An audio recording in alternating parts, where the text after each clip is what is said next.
ఇంట్లో కష్టపడి వంట చేస్తే ఎలా ఉందండి అని ప్రతి భార్య ప్రతి భర్తను అడిగే మాటే కదా! ఏదో వాళ్ళ ఆస్తి అడిగినట్టు ఒక్క మాట బాగుంది, ఇంకా సంతోషపెట్టాలంటే అబ్బా సూపర్ అంటే, ఏం మీ సొమ్మేమైనా పోతుందా? బాగుంది అంటే ఇంకొంచెం ఎనర్జీ వచ్చి కొత్త కొత్త వంటకాలు చేసి పెడతాం కదా! అబ్బే లేదండి ఈరోజు గుత్తొంకాయ చేశా. ఎలా ఉందండి అని అడిగా మా ఆయన్ని. బానే ఉంది కానీ కొంచెం ఉప్పు తగ్గింది అన్నాడు. తగ్గుతుంది ఎందుకు తగ్గదు? మీరు వంటగదిలోకి వచ్చినప్పుడే అనుకున్నా తగ్గుతుంది అని అన్నా. ఆ!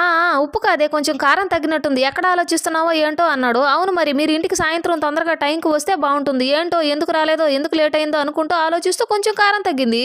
అంతా మీ వల్లే అన్న. అసలు నేను ఈ రోజు వంటగదిలోకే రాలేదే అన్నాడు. ఉప్పు తగ్గినా నా వల్లే, కారం తగ్గినా నా వల్లేనా అన్నాడు. అవును మరి తినేది మీరే కదా, వంకలు పెట్టేది కూడా మీరే కదా, అందుకే కూర బాగుంది అంటే అది నా వల్ల జరిగింది అని.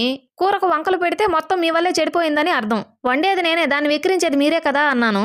నీకో దండమే తల్లి నన్ను వదిలేయి అన్నాడు. అది మరి ఒకసారి వంటగదిలోకి వచ్చి చూడండి మీకే తెలుస్తుంది అన్న. వీడియో నచ్చితే లైక్ చేసి మన ఛానల్ సబ్స్క్రైబ్